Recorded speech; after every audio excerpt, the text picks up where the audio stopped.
que van a tener que hacer con este paciente. ¿Ya? ¿Cuál es el concepto? Primero que este lumbago, en el fondo, es la patología más frecuente a cualquier edad y en cualquier estrato económico. Por eso lo digo, les van a llover lumbago cuando estén trabajando en la urgencia o en la posta, en el sapo, donde estén.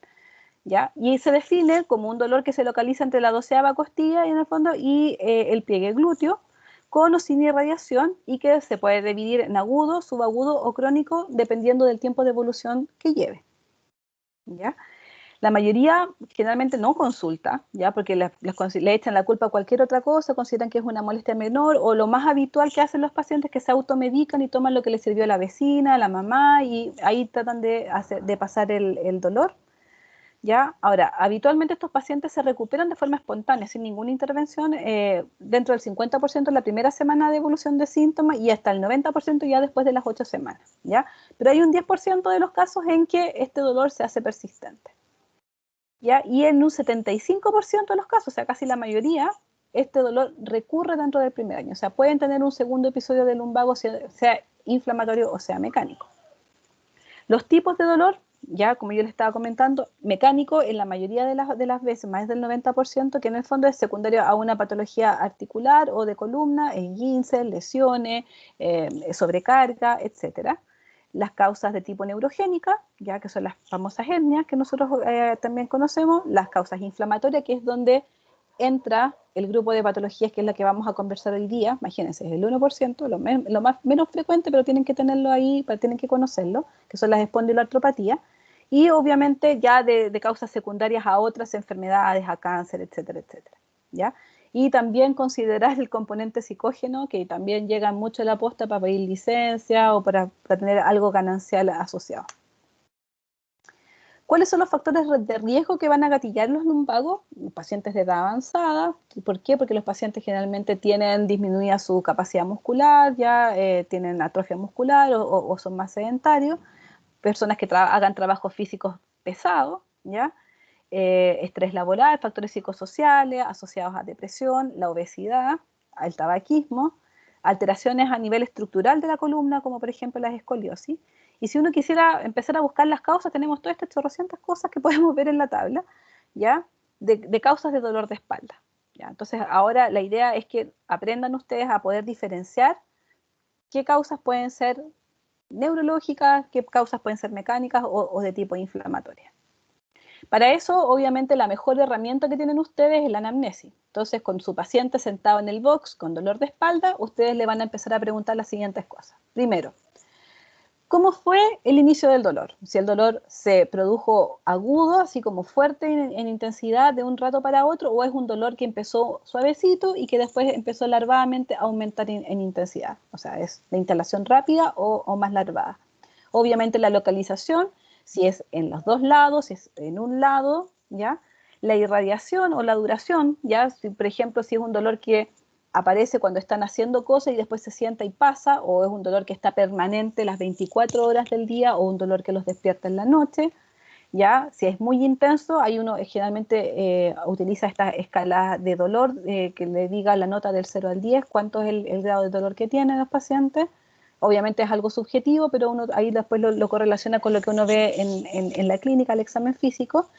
¿En qué momento del día se presenta? Si es un dolor que lo despierta en la mañana, o sea, él despierta con el dolor en la espalda en la mañana, o es un dolor que él despierta normal y después con la actividad va apareciendo, o es un dolor que aparece cuando él se va a acostar en la noche, cuando ya está en reposo. ¿Cuáles sí tiene o no síntomas asociados? Ya hay, por ejemplo, irradiación a la pierna, hay parestesias, hay calambre, o a veces pueden haber incontinencias urinarias o algunos otros síntomas que le pueden llamar la atención al paciente y que es necesario relacionarlo con el dolor. ¿Cuál fue el gatillante? ¿Él estaba haciendo alguna actividad que le provocó el dolor? ¿Se cayó, se golpeó o estaba haciendo sus actividades normales o no estaba haciendo nada y el dolor empezó sin ningún factor que lo pudiera justificar? Otros síntomas motores, si hay debilidad, como yo les decía, debilidad de las extremidades, por ejemplo, alteraciones de la sensibilidad, alteraciones de la función de los esfínteres. Todas esas cosas son importantes que hay que dejarlas consignadas idealmente en la anamnesis. ¿Por qué? Porque con esto nosotros ya nos vamos a empezar a hacer una primera aproximación si este dolor de espalda es inflamatorio o es mecánico, ¿ya? Y esto es como un resumen bastante sencillo de cómo lo podríamos hacer. La instalación, por ejemplo, en el caso de los mecánicos es aguda, ¿ya? Mientras que los inflamatorios son generalmente de forma gradual. La duración es breve en el caso de los mecánicos y ya más prolongada en aquellos lumbagos que son de causa inflamatoria.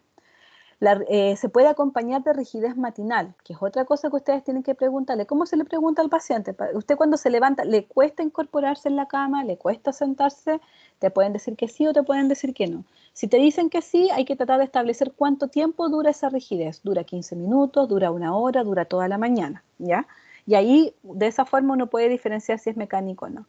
Si el dolor aumenta o disminuye con la actividad. ¿Ya? Y si hay o no dolor nocturno presente. Entonces, de estas características uno puede inducir si el dolor es inflamatorio o no. También, obviamente, va a depender de lo que nosotros encontremos al examen físico, ¿ya? Si es que, por ejemplo, encontramos lesiones cutáneas, ¿ya? Si encontramos un paciente con una psoriasis, con un dolor de espalda, lo primero que tenemos que intentar diagnosticar es una artritis asociada a psoriasis, por ejemplo. Ya en el caso del tacto rectal, solamente como buscando tonicidad de esfínter, si es que el paciente tiene o te relata alguna incontinencia, porque eso significa que hay un daño a nivel medular o a nivel de alguna raíz nerviosa. Un examen abdominal pensando en otras causas de dolor, por ejemplo, dolor que pueda estar relacionado con cólicos renales, que se puede estar irradiando hacia la espalda, palpar a lo mejor aneurismas abdominales o masas pulsátiles en el abdomen, cosas que puedan hacer un diagnóstico diferencial de ese dolor lumbar. ¿Ya? Un examen neurológico viendo cómo están los reflejos, la sensibilidad, la fuerza y algunos test neuromecánicos o como por ejemplo lo que ven ustedes acá, la maniobra de la SEC, ya en que el paciente tiene que extender la pierna y elevarla y si sobrepasa o aparece dolor sobre el rango de los 30 a 70 grados significa que es positivo para algún pinzamiento discal a nivel de la columna. También acá, de forma esquemática para que las vayan conociendo, maniobras que nosotros podemos utilizar para evaluar cómo está la articulación, por ejemplo, de la cadera, que puede ser una causa de dolor irradiado, que es la maniobra de Faber, ya en el cual ustedes colocan en la posición que ven al paciente y le hacen rotar hacia exterior la pierna, también para ver si es que hay compromiso sacroiliaco.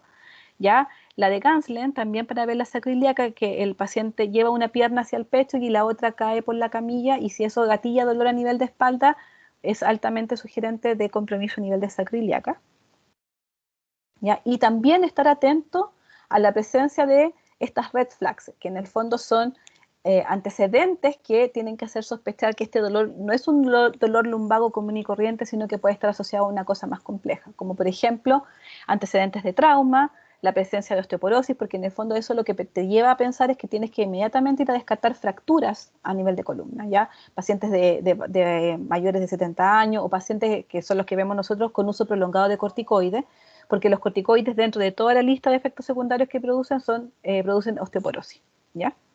Entonces puede ser una persona, por ejemplo, una Lola con lupus, que que tiene 50 años, pero resulta que tiene lupus desde los 15, toma corticoides desde los 15, tú vas a pensar a lo mejor no tiene osteoporosis, pero por el hecho de estar tomando corticoides es un factor de riesgo. Obviamente el descartar que no hayan asociaciones a cáncer o a infecciones, ya como por ejemplo que el paciente tenga baja de peso, que esté tomando alguna inmunosupresión, drogas de uso endovenoso, infecciones urinarias a repetición, que sea mayores de 50 años, etcétera, etcétera. El síndrome de la caudequina, ya cuando uno le pregunta si hay alguna disfunción vesical o intestinal, debilidad motora o parestesia, ya. Esas cosas son las que debieran ustedes tener en alerta, cosa de derivar a quien corresponda o de hacer los estudios necesarios como para buscar una causa asociada al dolor de espalda. Obviamente, después de haberlo entrevistado a este paciente, ustedes le preguntaron, ya tuvieron su sospecha, le hicieron un examen físico, encontraron quizás algunas alteraciones y el siguiente paso va a ser evaluarlo con imágenes, ¿ya? Si es que tienen la posibilidad de hacer imágenes. ¿Qué es lo primero que se le pide? La radiografía convencional en el fondo, porque eso nos permite ver el alineamiento de la columna y ver de forma muy grosera algunas lesiones que puedan ser evidentes, ¿ya? Si es que es posible, el escáner, que obviamente es un examen que nos da más precisión en la caracterización de la estructura ósea, ¿ya? Por ejemplo, para ver fracturas por aplastamiento por osteoporosis, para ver algún otro tipo de lesión ósea o disminución de espacio que sean sugerentes de presencia de hernias, de discopatía, ¿ya? Y la resonancia, que obviamente tiene, ya vamos a ver en detalle un poquito qué características tienen estos 3 exámenes para el estudio de columna, ya que obviamente nos amplía la visión a nivel estructural porque nos permite visualizar la estructura ligamentaria y muscular, cosa que no vemos con la radiografía y que tampoco logramos ver de forma precisa con el escáner. Ya, como les decía, en el caso de la radiografía es algo que es de bajo costo. Nosotros tenemos distintas proyecciones para ver distintas, digamos, para valorar distintas cosas. Ya, no permite evaluar los tejidos blandos, como yo les decía. ¿Ya? Y, por ejemplo, en el caso de las proyecciones oblicuas, ver en el fondo las pars articulares y ver espondilolistesis o espondilolisis que no se ven en las proyecciones antero-posterior o laterales. ¿Ya? Y estas proyecciones especiales en flexión y en extensión justamente para evaluar la estabilidad articular de ser posible. Y todas esas cosas nos permite ver una radiografía simple. ¿Ya? Estas son radiografías en el fondo que ustedes ven en forma macro, en el fondo presencia de osteofitos, disminución de espacio, que en el fondo son, o esclerosis acá a nivel de los bordes de las vértebras, que son signos de artrosis, y en el caso de la espondilolistesis, ustedes ven acá la pared posterior de las vértebras, se van por una línea y de repente se quiebra esa línea y hay un deslizamiento de una vértebra sobre otra, que en el fondo es la condición que se conoce como la espondilolistesis. En el caso de los escáneres, ¿ya? Esto obviamente nos aporta mucho más información que la radiografía. Tiene la ventaja de ser más rápido incluso a veces que la radiografía. ¿Ya? Tiene distintas también proyecciones, los planos axiales, sagitales y coronales, que también nos permiten hacer una idea de toda la estructura de la columna. ¿Ya? Y permite evaluar mejor las alteraciones a nivel del tejido óseo, como yo le decía, ver la parte de fracturas osteoporóticas, ver irregularidades en la superficie de las articulaciones, quistes, presencia de lesiones subcondrales. En el fondo nos permite dar un detalle un poquito más fino a la estructura ósea para llegar al diagnóstico. Y en el caso de la resonancia, la ventaja que tiene sobre el escáner, la verdad es que son varias. Ya tiene mejor contraste de tejidos blandos, cosa que con el escáner no lo tenemos. Ya permite visualizar ligamentos, permite visualizar médula ósea, cosa que tampoco vemos directamente con el escáner. Podemos ver el contenido del canal espinal y no utiliza radiación ionizante. Recuerden que el escáner es un equivalente, no sé si casi hacían radiografía o anda por ahí en el tema de radiación. Y la desventaja es que, a diferencia del escáner, no tiene tan buena visualización del hueso cortical. ¿Ya? Acá, por ejemplo, ustedes ven, por ejemplo, un caso de osteomelitis, en el fondo en que ustedes ven la presencia de edema óseo dentro del hueso, que significa que hay inflamación acá en este hueso, cosa que probablemente con el escáner no lo hubiésemos podido visualizar. Y en este caso, por ejemplo, como ven, vemos la médula, la salida de las raíces, y vemos acá una oclusión de una de las raíces en el fondo por la salida del contenido del discal, ya un pinzamiento radicular, cosa que nos vemos con bastante buen detalle con las resonancias. Por lo tanto, tenemos a nuestro paciente y de la información que nosotros le pudimos obtener en la anamnesis y en el examen físico, vimos que era un lumbago recurrente. Él refería que ya llevaba 3 años con estos episodios. Ya él dice que se le va hacia los glúteos el dolor, o sea que además de la espalda a veces siente dolor a nivel de los glúteos. Lo siente más intenso en la mañana y efectivamente siente mucha rigidez, le cuesta levantarse en la mañana, tiene que girarse hacia el lado para poder salir de la cama, no puede flectarse normalmente en la cama, ¿ya? Y es un dolor que disminuye la actividad, o sea, él amanece con el dolor en la mañana y después él se pone a hacer sus actividades, sus cosas y el dolor va disminuyendo y él después no se acuerda que tiene dolor de espalda. Por lo tanto, gracias a todas estas características, uno puede ya decir que este dolor de este paciente es de tipo inflamatorio. Y ahí es cuando a nosotros se nos abre todo este espectro de las espondiloartropatías, en el fondo, que son las patologías que están asociadas a los cuadros de dolor lumbar inflamatorio. Y dentro de las espondiloartropatías tenemos todas estas que están acá. La más importante, la espondilitis anquilosante, ya la artritis asociada a psoriasis, las artritis reactivas y las artritis asociadas a enfermedades intestinales. La prevalencia igual es baja dentro del grupo de poblacional, ¿ya? Y se define en el fondo como un grupo heterogéneo de enfermedades con un compromiso inflamatorio de columna, ¿ya? Pueden también tener compromiso a nivel de sacroiliacas, o sea, a nivel de compromiso no solamente vertebral, sino que también axial, y compromiso de las articulaciones periféricas. ¿ya? Ahora, a diferencia de las artritis reumatoides, que no sé si han tenido la clase o no, pero son oligoarticulares, no son poliarticulares, son generalmente de articulaciones grandes, de predominio en extremidades inferiores, y son asimétricas, no como la artritis, que son simétricas y poliarticulares, la artritis reumatoide, ¿ya? Y estas enfermedades también pueden tener un compromiso extraarticular, como por ejemplo compromiso o inflamación a nivel de ocular, en las uveitis, compromiso mucocutáneo, las dactilitis o las entesitis, que ya las vamos a tratar de diferenciar un poquito para que sepan de qué se trata cada una, ¿ya?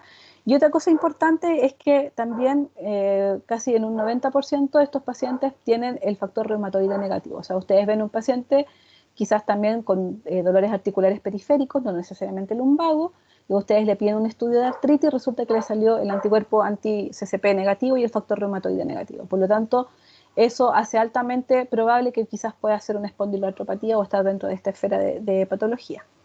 Y tienen una asociación genética con el HLA de clase 1, que es el tipo B27, que uno lo puede solicitar en los exámenes de sangre, ¿ya? Este HLA en el fondo es una molécula que está presente en las células, las células autoinmunes, las cuales pueden ser reconocidas por las células T, ¿ya? Y generar en el fondo una reacción autoinmune y gatillar una respuesta inflamatoria. Desde el punto de vista fisiopatológico, estas enfermedades tienen una asociación bastante importante a ciertos agentes infecciosos, a ciertas bacterias, ¿ya? Se abre acá un área súper importante y súper grande que es la microbiota intestinal, que en el fondo da para una clase completa, así que no me voy a meter en ese tema, pero en el fondo existen ciertas bacterias que pueden generar una reacción inmunológica cruzada, o sea, ellas infectan, producen una inflamación, o sea, una respuesta inflamatoria derivada de la infección o de la invasión que están haciendo, y esa respuesta inflamatoria en el fondo traslocarse y gatillar una respuesta autoinmune, ¿ya? Y pueden derivar en estas patologías. Ahora, tenemos que esta respuesta inmunológica a las bacterias en el fondo, asociado a factores en el fondo, digamos, genéticos, a la asociación del HLA y otros componentes genéticos, junto a la presencia de factores como estrés biomecánico, en el fondo, microdaño, y todo eso finalmente terminar en una activación inmune y derivar en un cuadro inflamatorio, ¿ya? Dentro de este grupo, por ejemplo, están las artritis reactivas, que las vamos a ver más adelante, la artritis psoriática y las artritis enteropáticas. Es así como, por ejemplo, para cada una de estas patologías hay ciertas bacterias que están claramente identificadas que son las que producen esta reacción cruzada, como en el caso de las artritis reactivas, que pueden ser en el fondo de infecciones derivadas de la zona intestinal o infecciones urogenitales, que acá vemos la Shigella, la salmonela en el caso intestinal, clamidia, ureaplasma en la zona urogenital, las asociadas a las placas psoriáticas en el estreptococo y el espondilitis anquilosante en la Klebsiella. Ahora, ¿por qué se produce esta reacción cruzada? Porque existen secuenciaciones dentro de las mismas bacterias que pueden gatillar, por ejemplo, al estar en presencia del HLA, se transforman en autoantígenos y eso gatillar una respuesta inflamatoria, ¿ya? Por lo tanto, de forma bastante simplificada, tenemos las bacterias, por ejemplo, si pensamos que este es el lumen intestinal, esta es la barrera, la mucosa intestinal, tenemos las bacterias que nos empiezan a atacar en el intestino. Estas bacterias van a ser inmediatamente detectadas por las células dendríticas, que son la primera barrera que tenemos nosotros desde el punto de vista autoinmune, ¿ya? Y estas células dendríticas, en el fondo, lo que van a hacer es van a empezar a generar interleuquinas, ¿ya? Que van a ir a activar al linfocito TH17 y este linfocito va a empezar a expresar receptores para que estas interleuquinas en el fondo para proliferar y después pasar a la sangre, activar los linfocitos B, generar los anticuerpos y llegar a través del torrente sanguíneo a las zonas target, que son las que van a producir el cuadro clínico, que en el fondo son las entesitis y la zona articular, ¿ya? Como yo les decía, están asociadas las HLA, la presencia de estas HLA y esta respuesta artritogénica finalmente que involucra estos péptidos microbianos se van a unir a este HLA, a células presentadoras de antígenos, se van a exponer a estos linfocitos T y esto va a gatillar toda esta autorreactividad y de esa forma se va a presentar o se va a desarrollar la sintomatología, ¿ya? Ahora, una vez que estas células están activas y viajan a través del torrente sanguíneo, ¿ya? Llegan a las zonas de entesis, ya que son los puntos en el cual los músculos se insertan o se pegan en el hueso.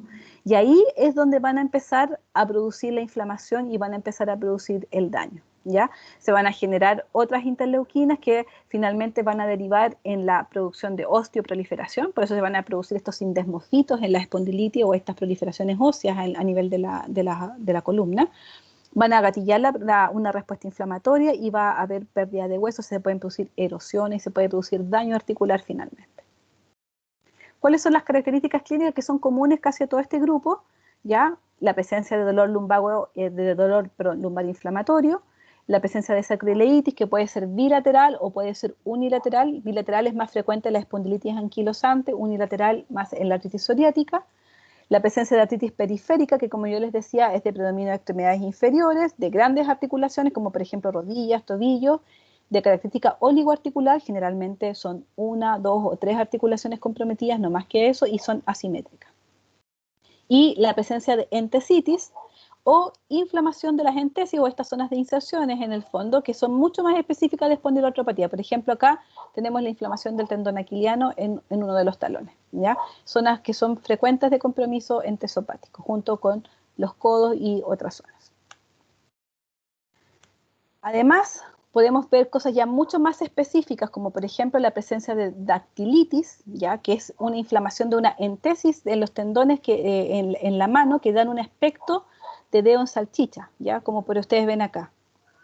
Este no es una inflamación que el paciente la nota, no necesariamente es dolorosa y que después cede después de un tiempo, a veces puede ser autolimitada, el paciente la ve, no le toma asunto, pero después igual, oye, la otra se me inflamó un dedo, y ahí uno tiene que tratar de definir si es que es dactilitis o no. Puede ser un dedo o puede ser varios dedos. O puede, por ejemplo, otro lugar de entesitis de compromiso característico, que son la zona intercostal, ya que pueden dar un dolor que sea de tipo pleurítico, dolor como tipo Tietze en el fondo, o estas estenocondritis externales, ¿ya? Y el compromiso extraarticular, ya que generalmente es el compromiso a nivel ocular, que puede estar dado por conjuntivitis o uveitis, ¿ya? La uveitis anterior, en el caso, por ejemplo, de las espondilitis o de las artritis reactivas.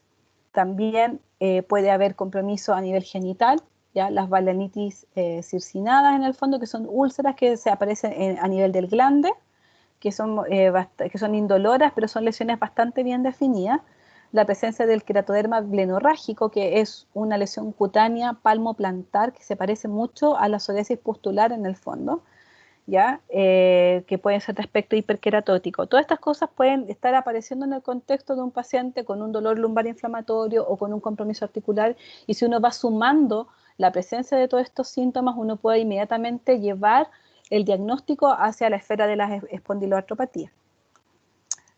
También tenemos, por ejemplo, otras alteraciones extraarticulares como el engrosamiento del lecho unguial, la onicolisis en el caso de la psoriasis, ya antecedentes de infecciones previas. Es importante preguntarle al paciente si en las últimas 2 o 3 semanas estuvo con alguna infección urinaria, alguna uretritis o alguna diarrea o cuadro gastrointestinal, ya, porque de esa forma podemos quizás hacer la conexión con alguna infección, con estas bacterias conocidas en el fondo que puedan estar gatillando esta reacción articular inflamatoria, ¿ya? Y a nivel intestinal, por ejemplo, el compromiso o inflamación de la mucosa, digamos de forma ya más crónica, como es en el caso de la enfermedad de Crohn, las colitis ulcerosas, que son las que pueden asociarse al desarrollo de la espondiloartropatía, ¿ya?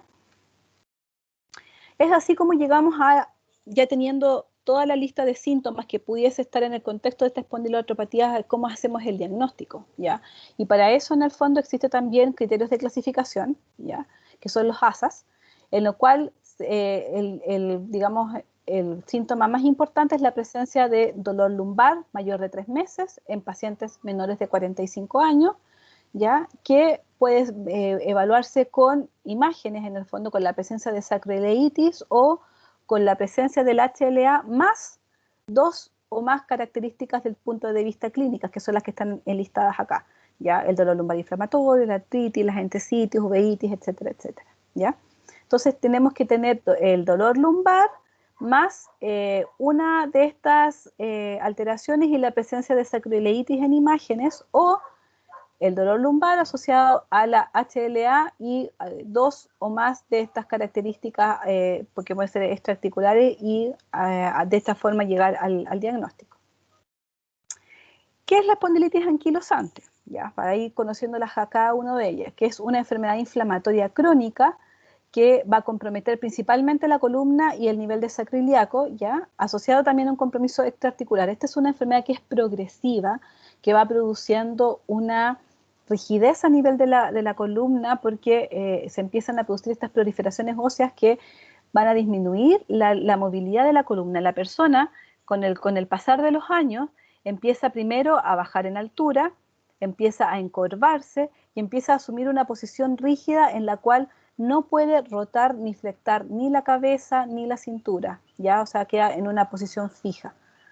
Y eso obviamente gatilla dolor, gatilla contracturas musculares y otras complicaciones, ¿ya? Generalmente son síntomas de adultos jóvenes, y es muy raro que aparezca después de los 45 años, generalmente son pacientes, digamos, entre los 20 y 30 años, mucho más frecuente en hombres, ¿ya? Siempre como primera manifestación más frecuente la aparición del lumbago inflamatorio, como el caso que les presenté, este caso ficticio de la urgencia, ¿ya? Y la evolución natural, cuando no es tratada, lleva a esta rigidez y a esta anquilosis, como la ven acá en el dibujo, ¿ya?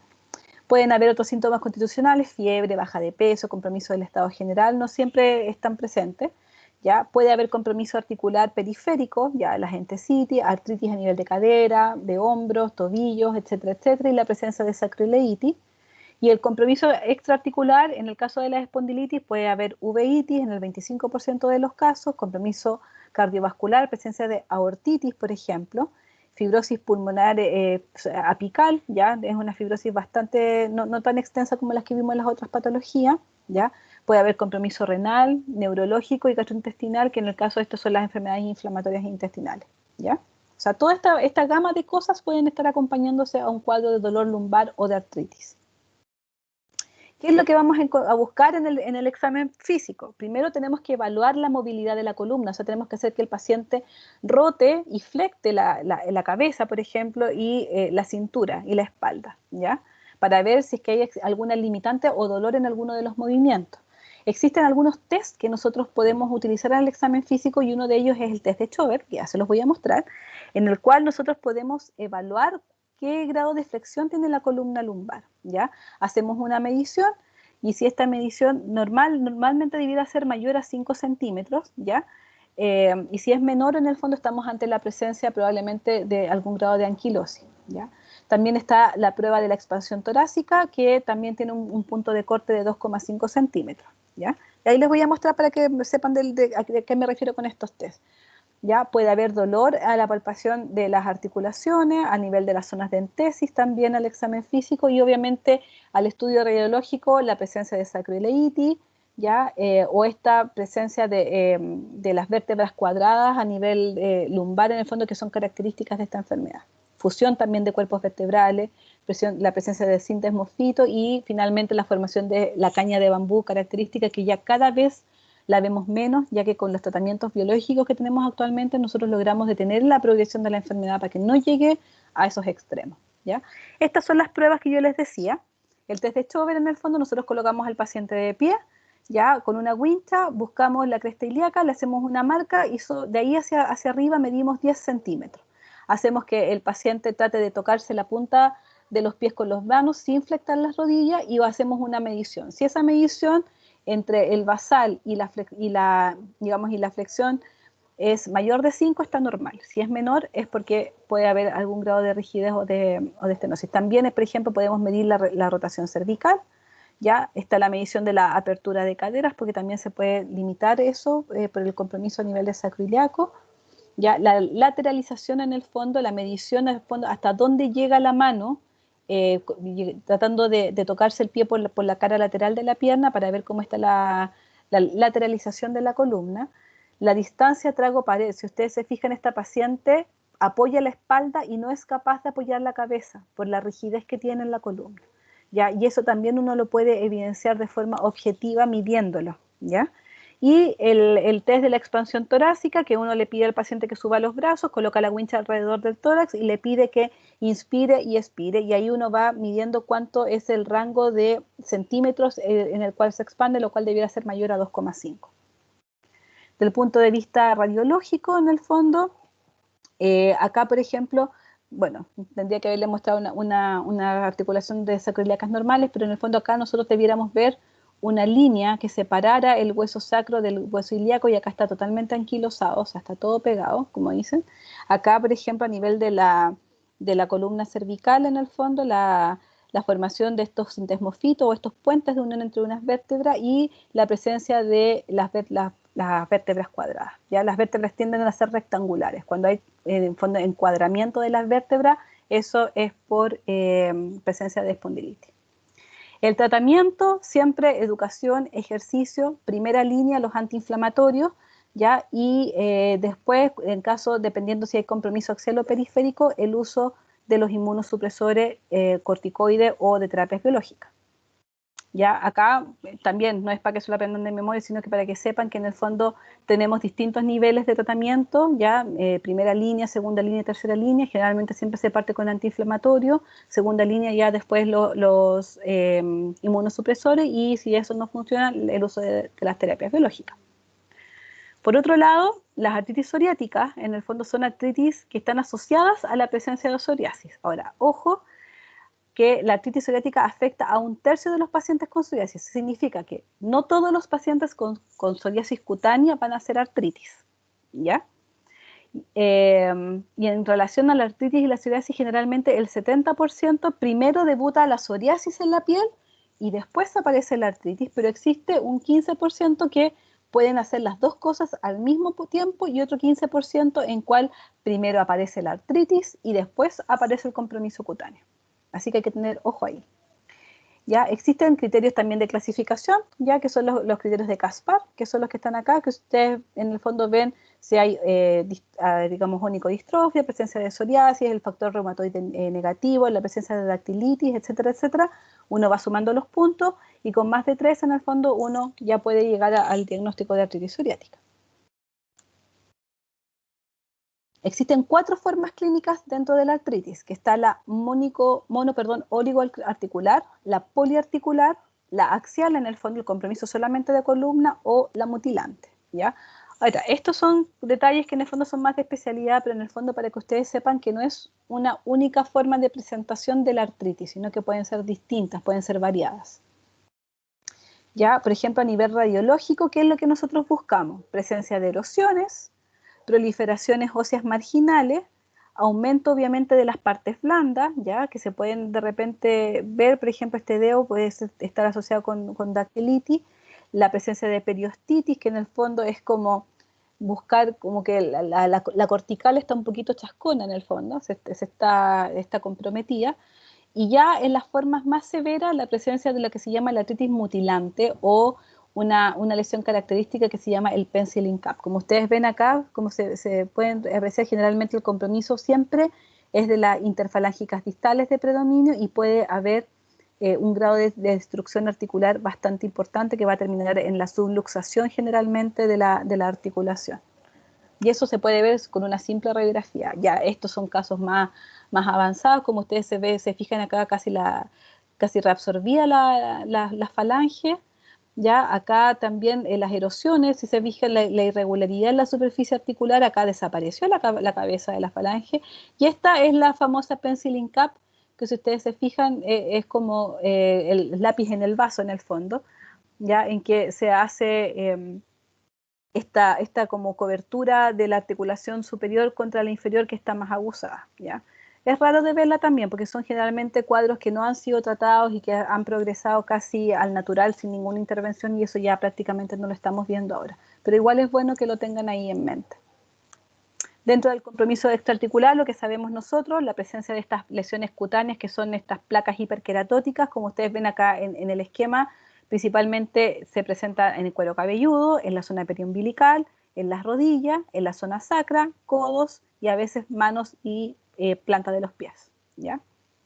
En las uñas, por ejemplo, la onicodistrofia, en el fondo que la gente dice, ah, que puede ser un hongo en la uña, y a veces es el primer indicio de una psoriasis o de una artritis psoriática. La presencia de pitting, ya el pitting son estas lesiones como que si alguien hubiese agujereado la uña con un alfiler, ya, y la presencia de estas alteraciones en la uña es un predictor de artritis. O sea, pacientes con una psoriasis cutánea, que uno le examina la uña y ve el pitting, lo más probable es que ese paciente con el tiempo vaya a desarrollar una artritis. Otras asociaciones extraarticulares, ya el compromiso ocular, la giritis, uretritis, el compromiso intestinal, el compromiso cardíaco también, alteraciones de tipo metabólica. Los pacientes con artritis psoriática en general se asocian mucho a un síndrome metabólico, tal cual como si fuera un diabético. Hacen dislipidemia, hacen hígado graso, hacen hiperuricemia, ¿ya? Por lo tanto, todas esas cosas también hay que tenerlas en vigilancia y en control. El tratamiento en el caso de la artritis psoriática va a depender si hay compromiso cutáneo o no, si es compromiso periférico articular o es compromiso axial. Entonces ahí, dependiendo del tipo de presentación clínica que tenga el paciente, es el tipo de intervención que se hace, ¿ya? Como yo les decía, generalmente se parte siempre con antiinflamatorios cuando hay un compromiso articular, ya sea axial o periférico, y de ahí en adelante, por ejemplo, el uso de corticoides, nosotros no lo usamos mucho porque el corticoide oral aumenta la extensión del compromiso a nivel de la piel, ya aumenta las placas de psoriasis, por lo tanto eso tratamos nosotros de no utilizarlo, ya. Y cuando queremos usar un inmunosupresor, generalmente el de elección es el metotrexato, porque el metotrexato permite tanto controlar la proliferación de las lesiones cutáneas como el compromiso articular periférico. ¿Ya? Para el compromiso axial en general, los inmunosupresores no tienen muy buena llegada, y ahí lo que ha demostrado ser efectivo son las terapias biológicas. ¿Ya? Me refiero cuando hay compromiso de columna o de sacroiliaca. También acá el esquema de primera, segunda y tercera línea de tratamiento, que es lo que les acabo de comentar, ¿ya? Antiinflamatorios, inmunosupresores y anti-TNF como primera línea de biológico. Para que conozcan las artritis reactivas, estas son, dentro de la otra esfera, son artritis asépticas que están relacionadas a la presencia de una infección entérica o urogenital, ¿ya? Y generalmente tienen una triada que es bien característica, que es artritis, uretritis y conjuntivitis. Antes se conocía como el síndrome de Reiter, ahora ya no se le dice así, ¿ya? Y generalmente acá están la lista de bacterias que son las que están más frecuentemente involucradas en esta reacción cruzada que gatilla después la artritis. La artritis generalmente aparece 2 a 4 semanas después de la infección. Por lo tanto, cuando ustedes evalúan a un paciente que viene por dolor articular, ya no está con el cuadro infeccioso activo. Y ahí, en el fondo, lo que hay que hacer es hacer una buena anamnesis y preguntarle al paciente, ¿usted ha estado con secreción uretral en el último mes? ¿Ha tenido episodios de diarrea? ¿Ha estado con infecciones urinarias? O se le pregunta, ¿ha tomado algún antibiótico recientemente? Y ahí el paciente empieza a dar la información, ¿ya? Ojo con las uretritis. Las uretritis en los hombres pueden ser asintomáticas, manifestarse solamente como una descarga a nivel uretral o como una piuria séptica. Por lo tanto, ahí en el fondo hay que tomar un examen de orina al paciente y ver si es que existe alguna alteración inflamatoria, ¿ya? El compromiso también es oligoarticular, ya también de grandes articulaciones, también puede tener dactilitis, ¿ya? Y en el 50% de los casos puede haber dolor lumbar, ¿ya? Pero generalmente estas artritis reactivas en un 10% solamente pueden evolucionar a una espondilitis anquilosante. Habitualmente son autolimitadas y después del tratamiento en el fondo pueden desaparecer las molestias, ¿ya? Y las manifestaciones más comunes extraarticulares, las conjuntivitis, las úlceras orales, el queratoderma plenorrágico, la balanitis circinada y la onicolisis. ¿Ya? Ahora, también pueden haber otras formas descritas como ortitis, amiloidosis, que ya son mucho menos frecuentes. Las artritis reactivas en general cuando se gatillan son artritis que pueden durar un par de meses, ya pueden durar entre 4 semanas, o sea, un mes hasta 3 meses. Si la artritis se hace persistente, ya después de 6 meses uno ya empieza a sospechar de que esta artritis reactiva se está transformando ya en una espondiloartropatía de otro tipo, ya o probablemente una espondilitis anquilosante, y ahí hay que hacerle seguimiento y tratamiento al paciente con inmunosupresores de forma permanente. Generalmente estas artritis uno las trata con antiinflamatorios nomás inicialmente, lo cual generalmente tiene muy buena respuesta, ¿ya? Y si no hay buena respuesta, uno igual puede usar sulfasalacina o metotrexato como tratamiento de segunda línea, y una vez que pasa el cuadro agudo uno lo puede ir retirando y el paciente puede después quedar sin medicamento. Ya generalmente está una entidad que puede desaparecer por completo y el paciente después nunca más tener ninguna enfermedad articular, como yo les decía, en un 10% evolucionar ya a una espondiloartropatía más crónica. En el caso de la artritis enteropática, ya estas también tienen compromiso articular tanto axial como periférico y en el fondo son las artritis que están asociadas a enfermedades inflamatorias intestinales, que son la colitis ulcerosa y la enfermedad de Crohn, ¿ya? A veces parte primero la artritis y después parte el cuadro digestivo, como también a veces está diagnosticada ya la enfermedad de Crohn o la colitis y después en el transcurso de la evolución de la enfermedad hacen el compromiso articular, ¿ya? También es migratoria, o sea, va cambiando de lugares, a veces un día es una rodilla, después un tobillo, etcétera, es aditiva, oligoarticular y asimétrica, como las características de estas patologías, ¿ya? Y cuando aparece la artritis en el fondo, esto refleja actividad también a nivel intestinal. Muchas veces cuando le hacen la resección intestinal o la colectomía a los pacientes, se sanan de la artritis en algunos casos. El compromiso axial también se puede dar en un 10%, no es tan frecuente, pero sí puede estar presente, ¿ya? Y ese no se relaciona tanto con la actividad, ¿ya? Con la actividad de la enfermedad me refiero. También puede tener manifestaciones extraarticulares, úlceras orales, fiebre, baja de peso, uveitis, ¿ya? Eritema nodoso en el caso de la enfermedad de Crohn.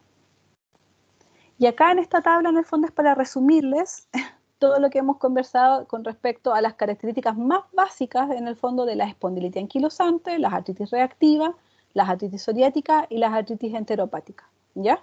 Para que ustedes también hagan la comparación, en el fondo, de qué cosas tienen unas y qué cosas pueden tener otras, y de qué características tienen. Eso, chicos, traté de hacerlo lo menos fome posible, porque son temas bastante densos y bastante largos, así que no sé si tienen alguna duda o alguna consulta con respecto a esta segunda clase.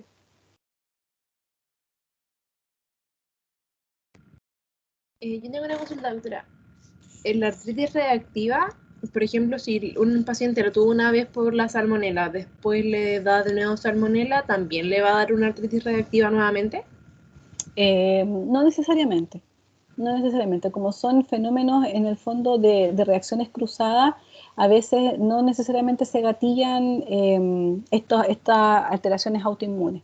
Así que puede que tenga la mala suerte de haber tenido 2 episodios infecciosos y haber desarrollado la artritis reactiva en esas 2 oportunidades, pero es lo menos frecuente. Lo más raro es que generalmente se dé un episodio y después ya no se den más. Okay, muchas gracias. ¿Hay alguna otra duda? Hola doctora, sí, yo tenía una duda con respecto a la espondilitis anquilosante en el tratamiento. ¿Tiene algún rol la kinesiología ahí Pero o no es necesario? muy buena tu pregunta, porque sí, de todas maneras, es muy importante el tratamiento kinésico, la rehabilitación. Me voy a ir un poquito más atrás también, gracias a tu pregunta, porque las miopatías inflamatorias en general, parte fundamental, que yo la verdad que también se me hace decirlo, importante en el pilar de tratamiento es la rehabilitación, ¿ya? La recuperación de las fibras musculares a veces logramos recuperar es a través de ejercicio y quimioterapia, pero full. Pacientes pueden estar años con quimioterapia para poder revertir el cuadro. Lo mismo es la espondiloartropatía, ¿ya?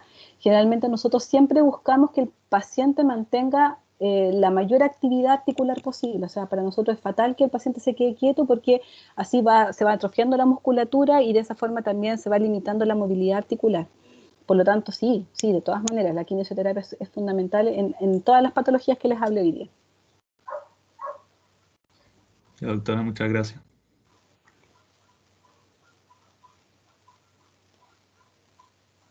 ¿Alguna otra consulta? ¿Algo que no les haya quedado claro? Porque igual es harta información.